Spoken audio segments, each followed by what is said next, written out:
श्री राम जय राम जय जय राम, श्री राम जय राम जय जय राम, श्री राम जय राम जय जय राम, श्री राम जय राम जय जय राम, श्री राम जय राम जय जय राम, श्री राम जय राम जय जय राम, श्री राम जय राम जय जय राम, श्री राम जय राम जय जय राम, श्री राम जय राम जय जय राम, श्री राम जय राम जय जय राम, श्री राम जय राम जय जय राम, श्री राम जय राम जय जय राम, श्री राम जय राम जय जय राम।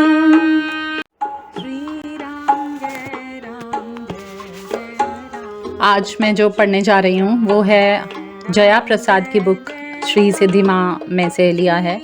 ये चैप्टर नंबर 20 है।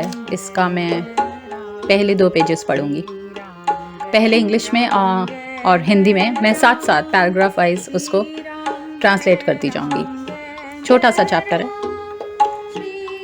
I remember my first journey to Vrindavan with Ma in the mid-1980s. In those days, there was only one train from Kathgodam to Mathura. This was the Agra Fort Express, which was quite like a wooden carriage being pulled by a steam engine, emitting clouds of black smoke. It was an overnight journey, and as far as I remember, there were no air-conditioned coaches then in trains running on the narrow gauge. But the month of September, being the month of September, it was unbearably hot. In that oppressive weather, sleep evaded us. तो ये लिखती हैं कि मुझे याद है कि मेरी जो पहली जर्नी थी, फर्स्ट विजिट थी वृंदावन के लिए माँ के साथ, वो थी 1980s में। और उन दिनों एक ही ट्रेन चलती थी काठगोदाम से मथुरा के लिए, और उस ट्रेन का नाम था आगरा फोर्ट एक्सप्रेस। और वो एक बहुत ही सिंपल स्टीम इंजन से चलने वाली ट्रेन थी और बहुत धुआं छोड़ती थी। पूरी रात भर की जर्नी होती थी, यात्रा थी। और मुझे याद है कि उन दिनों कोई एसी कोचेस भी नहीं होते थे ट्रेन्स में।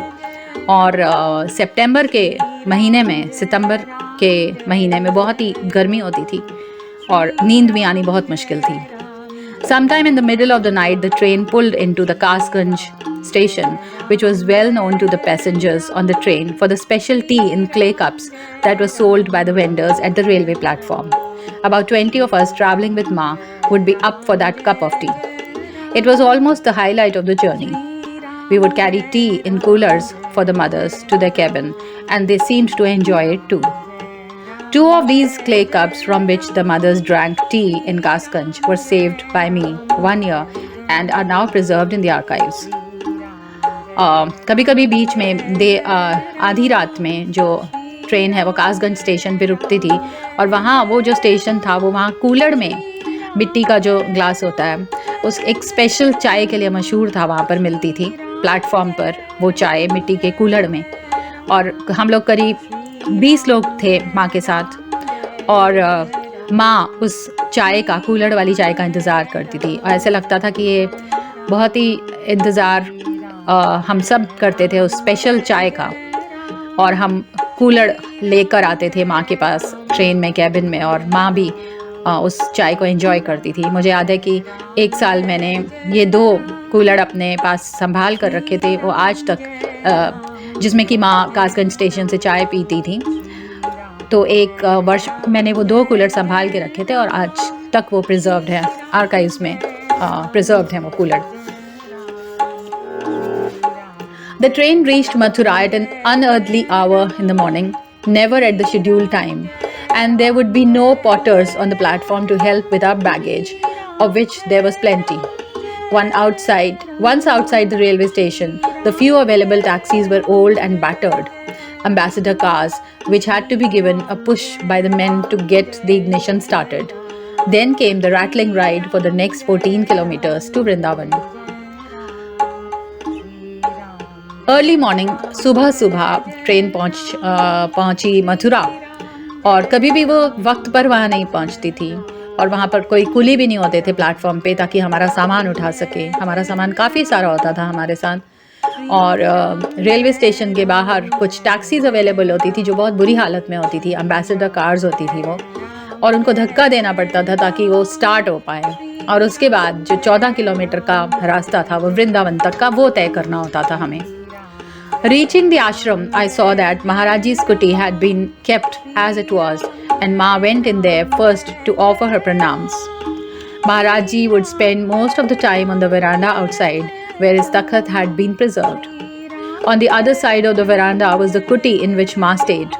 It was comparatively small in size. One window and a shelf on the wall which served as an altar for Maharaji's blanket, and that was all. Even after the long and tiring journey in that weather, the mother seemed very comfortable and happy, having never even desired for anything more than what was there.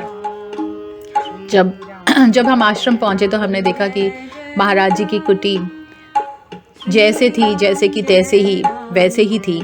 और माँ गई वहाँ पर, माँ ने प्रणाम किया, और महाराज जी जो थे वो बरामदे में, ज़्यादातर बरामदे में बैठा करते थे। वहाँ तख्त होता था, वो प्रिजर्व किया गया है, तो ज़्यादातर टाइम वहीं स्पेंड किया करते थे।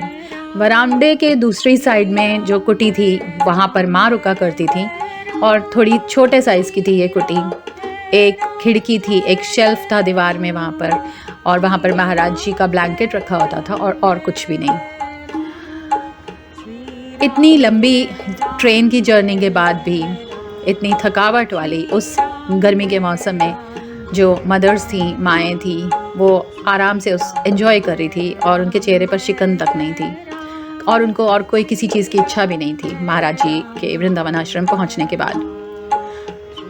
The mother's room opened to a little passage with another very small room which served as a store for essentials and also for keeping heaps of fruit and boxes of laddus which Ma liked to give out as prasad. It was all very organized, kept scrupulously neat and clean. जो माँओं का जो room था वो एक और छोटे से passage में खुलता था। वहाँ पर एक और छोटा कमरा था जो एक स्टोर की तरह था, जहाँ पर ज़रूरी सामान रखा जाता था, और फल और प्रसाद और लड्डू के डब्बे भी रखे जाते थे जो कि माँ डिस्ट्रीब्यूट करवाती थी, बंटवाती थी। बहुत ऑर्गेनाइज्ड था सब कुछ, और एकदम साफ सुथरा था। In the passage by the inner door to Maharaji's kuti, from the other side was kept a rectangular piece of wood. Ma would tell me that she often used this as a pillow at night, and then, in a humorous way, she would say that in daytime it was for her almirah. It was her almirah. Paying attention, I saw that carefully kept on it were their small essentials, combs, hair oil, soap. I could also see a matchbox and a candle, as electrical failures were frequent in Vrindavan. महाराज जी के जो अंदर का दरवाज़ा था वो महाराज जी की कुटी में खुलता था, और वहाँ पर एक रेक्टेंगल शेप का जो एक लकड़ी का फट्टा रखा होता था। माँ बताती थी मुझे कि माँ उस फट्टे को अपने तकिए के तौर पर रात को यूज़ किया करती थी, और फिर हंसती थी, कहती थी वो दिन में मेरी अलमारी की तरह मेरा काम देता है। जब मैंने उसे ध्यान से देखा तो मैंने देखा कि उस लकड़ी के फट्टे के ऊपर छोटी छोटी चीज़ें ज़रूरत की रखी हुई थी, जैसे कंघी, बालों में लगाने वाला तेल और साबुन। मैंने ये भी देखा कि उस पर एक माचिस और एक मोमबत्ती रखी हुई थी, क्योंकि उन दिनों वृंदावन में बिजली बहुत जाया करती थी। Anant Chaturdashi, which was the day Maharaj Ji took Mahasamadhi, would invariably fall in September, and the mothers would be in Vrindavan on that day. Although prayers and prasad would be offered in all of Maharaj Ji's temples on Anant Chaturdashi, the main bhandara would be held in the Vrindavan ashram, since Maharaj Ji had chosen this sacred bhumi for his Mahaprayan, and a temple now stood where his last rites had been performed. Anant Chaturdashi का जो दिन था, जिस दिन महाराज जी ने महासमाधि ली, वो ज़्यादातर सितंबर के महीने में पड़ता था, और उन दिनों माँ वृंदावन में होती थी। महाराज जी के सारे मंदिरों में हालांकि पूजा और प्रसाद इस दिन बांटा जाता था, पूजा की जाती थी। लेकिन अनंत चतुर्दशी का जो मेन भंडारा होता था वो वृंदावन आश्रम में होता था, क्योंकि महाराज जी ने इस पवित्र भूमि को अपने महाप्रयाण के लिए चूज़ किया था। और अब वहाँ पर एक मंदिर है जिस जगह पर महाराज जी के लास्ट राइट्स परफॉर्म हुए थे, जहाँ पर उस स्थान पर thousands of devotees would pay their homage to him on this day, and they came from places as far as the US and near, from Neem Karoli, from Akbarpur and Ujjani, from Hathras and Agra. The entire ashram would be full of people, and crowds would line up outside the darshan room. Observing a fast from the morning of Anant Chaturdashi till the next day, and subsisting only on sips of lemon water, Ma would meet every single devotee who came that day.